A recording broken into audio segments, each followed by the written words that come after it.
This is the review of Johnny Tremain, chapters 1 and 2. We're going to talk about our protagonist, our main character, which is Johnny Tremain. He is apprenticed as a silversmith. He is great at his job. He's a natural leader. He's very trustworthy. He's a hard worker. And his vice, though, is that he is very proud. And that pride makes him treat others, especially the other apprentices, horribly. And anyway, he has his whole life planned out. He's going to be the great silversmith. He's going to marry Scylla and then inherit the trade, and he'll have lots of apprentices, and Paul Revere already thinks he's great at it and stuff. So we've got a boy with a lot of talents and very, very full of pride over it. That brings us perfectly to our theme of these first couple of chapters, which is pride goeth before a fall, to use the book terminology. And I'm getting this from the scene where Mr. Lapham has Johnny read scriptures about pride and their discussion. And basically they figured out that God doesn't like pride. And then they naturally asked, well, then does God like Johnny? He was the essence of pride. And then they went on to read about humility and about the meek inheriting the earth. And that's what God likes. And asked the question, when this happens, do you think Johnny will even get a piece of dirt if it's the meek that's going to inherit things?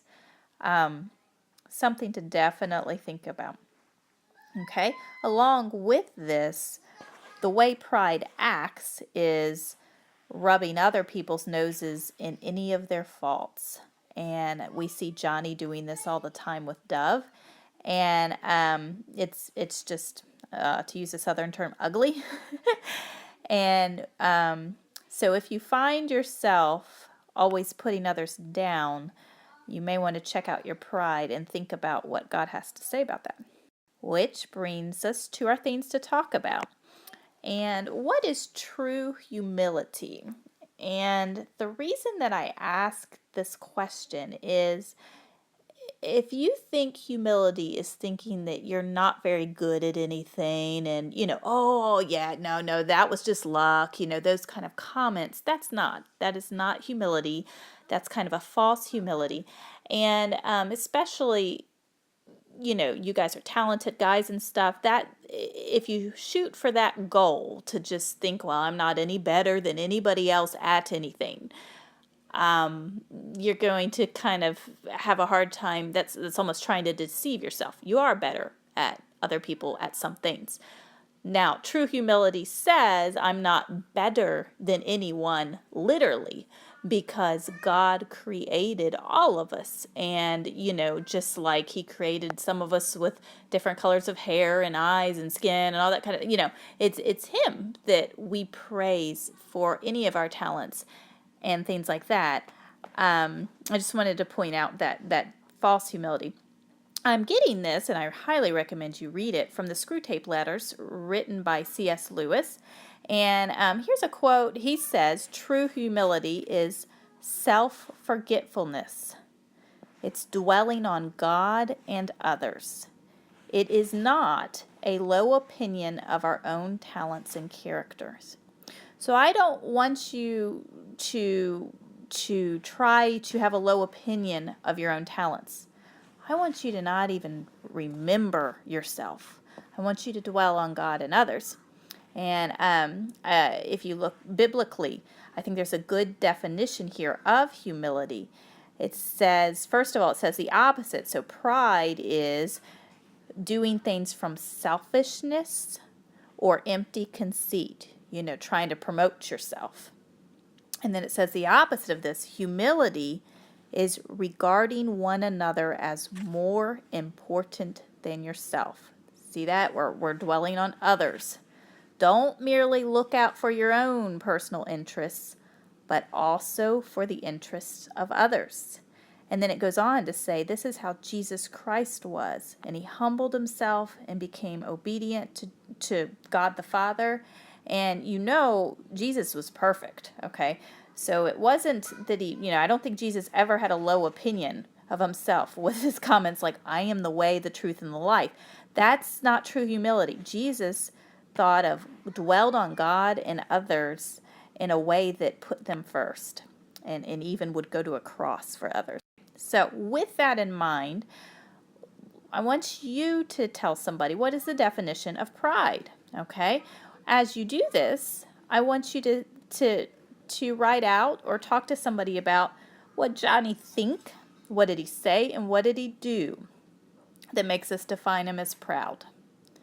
Then I want you to use Mr. Lapham as an example of humility. What did he think about? What did he say? And what did he do? And if you will listen to the highlights from the book, which will be in another little video session, you're going to get a whole section of this. He is a little bit of a foil character showing you what humble is, while Johnny is showing us what proud looks like. Okay? Then there are circumstances that tend to make people prone to be proud. We are not products of our environment, so I don't want to say that by any stretch of the imagination. But, why was Johnny proud? And I'll give you another thing that just kind of people in general who are the best at things tend to get proud.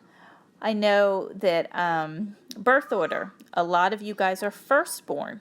Well, firstborns are easily the best at everything in the household. Can you guard against being proud? Because a lot of the reason Johnny was proud is because he was the best apprentice, okay?